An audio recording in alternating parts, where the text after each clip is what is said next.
So in this video, I'm going to talk mostly about building the support for the sink. And it's a little bit of a fluid process, which is a sort of a nice way of saying I didn't really know what I was getting into. I wasn't quite sure how to support this specific sink because it's an undermount apron sink. So you don't just set it on the countertop. So it needs support from below. So I actually got out the instructions on this one.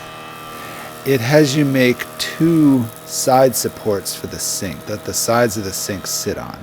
I started in to make those supports. So I cut the pieces I needed and jointed and planed them.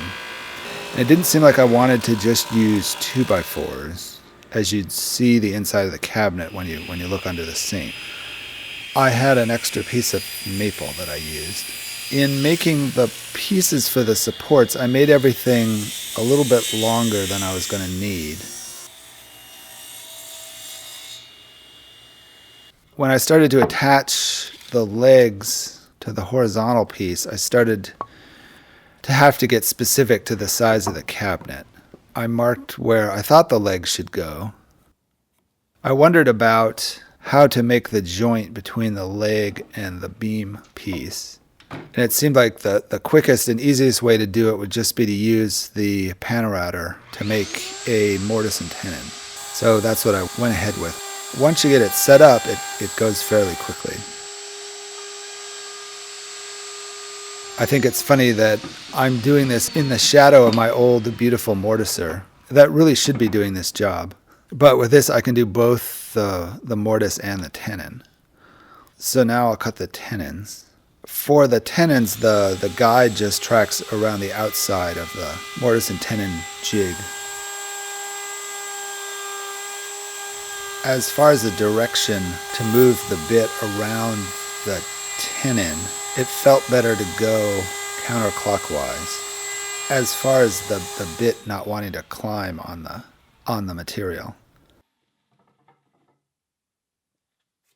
Then it was time to glue the pieces together once I had everything cut. With this kind of joint, the strength of the glue is really in the side grain, so you don't really need the ends and the end grain glued, although it doesn't hurt to have glue there. And I can use the clamp to push the joint together. I've basically got glue everywhere. And it goes together, and you just wipe off the excess glue. And a clamp, and I can get the glue off the bottom. Then I can let those sit overnight and dry, and the next day they're ready to start fitting into the cabinet. So I made these a little bit big, figuring I would cut them to fit once I had the basic shape made. The one dimension on these that's super critical is to get the support for the sink to be just below the support for the counter, so that the rim of the sink is either flush or just a little bit below the bottom of the counter. So there's some room for some caulk to go around the sink rim. So they're a little bit tall. To get that relationship perfect, I had to put the countertop support, or the rim piece, on top of the cabinets. And then from there I could see how the supports were going to fit on the sink. Now on the right side, or the support that was going to be on the right side when you're facing the sink, I decided I really didn't need the legs because I have a 3/4 inch sheet of plywood there for support. And where I had the legs were going to kind of be in the way for the hinges on the doors, or for the door on the right side. And we would have to drill through that back leg for all of the water supply for the dishwasher. So I ended up just cutting those legs off.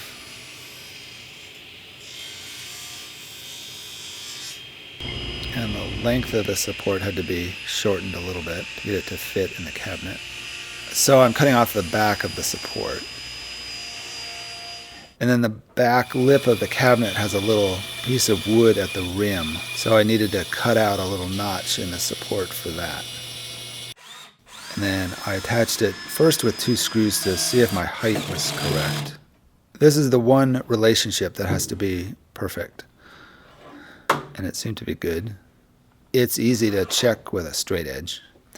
And now once I had that side in the right spot, I could use that to make the other side and get the legs for the other side to be exactly the right length. So I could cut off the legs to exactly the right length. And I cut off the back of this support as well and did the little notch in the back of the top of this support. Then things got even a little more time consuming.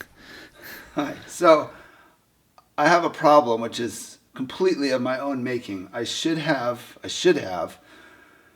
built a 36-inch wide cabinet for the sink, because the sink goes in a 36-inch wide cabinet. But I made the sink cabinet a little bit wider, hoping to use up some of the corner and to not make the drawers that are on the other side quite so deep. And that would give me room to adjust the sink to center it under the window. Well, it turns out to be centered under the window, it wants to be up against that side. So I could have just made it the 36 inches wide and not had any adjustment. So now I'm stuck with this little slot over here, and the support for the sink has to be away from the edge of the cabinet.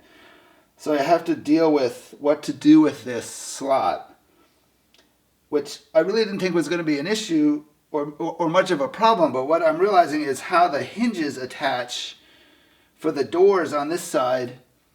I want to be similar to that side so that the doors fall under the sink centered and look worked out. So I'm going to have to build a little corner of cabinet here, basically to attach the hinges to kind of separate the sink support from the cabinet. That sort of makes sense. And then I think I can still do the shelves I want to do under the support. So it's a whole bunch of work for this tiny little bit of hard to get to storage. But this is a learning process. This is what happens when you've got so many different things going on at once that you're trying to solve all at the same time. I started putting the corner piece together. It was at about this time when I had the support on both sides in and the corner started that I realized the sink wasn't quite sitting flat on the top of the supports. But what I decided to do before I tore the cabinet apart or tried to start cutting off little bits of the cabinet or doing something to get it to sit flat, I should bring the cabinet up and actually set it in the kitchen where it was going to be and see if the sink sat flat there. And when I did that, the sink was perfect. So it was the shop floor that was off a little bit. So it meant that the cabinet was just fine. That was a big relief. So it meant that the rest of the project was up in the kitchen. So I put the corner together in the kitchen and then attached the whole assembly to the cabinet. And once I had the sink in, they came with the countertop to put that in. The plan is to do a video that has a lot more of the countertop work. So this is just the work around the sink. So they set the sink exactly where it needed to be, and then they glued the back of it in with little pieces of wood with epoxy on them. The sink came with little clips that screw into the underside of the countertop, but you can't really screw into this quartz material. So they just used epoxy. And then a little bit of caulk around the edge. And that's all that's holding the sink in, but it seems to be sturdy. Then the plumber could come and actually hook up the faucet and the dishwasher and the sink and the drain for the sink. He had to move the drain in the wall down a little bit, which would have been nice to have known before I plastered around everything. Yeah. But it works. All right. Well, and the sink seems to be working just fine. We have water in the kitchen. So you can see the little wood bridges or wood connectors, I guess you'd call them, between the sink and the countertop. And then in the end, the plumber ended up drilling through the maple support anyway. So really, I could have just had the leg coming down in the back. But it's fine either way. Yeah, it's a bit of a mess down here, but it's fairly well organized.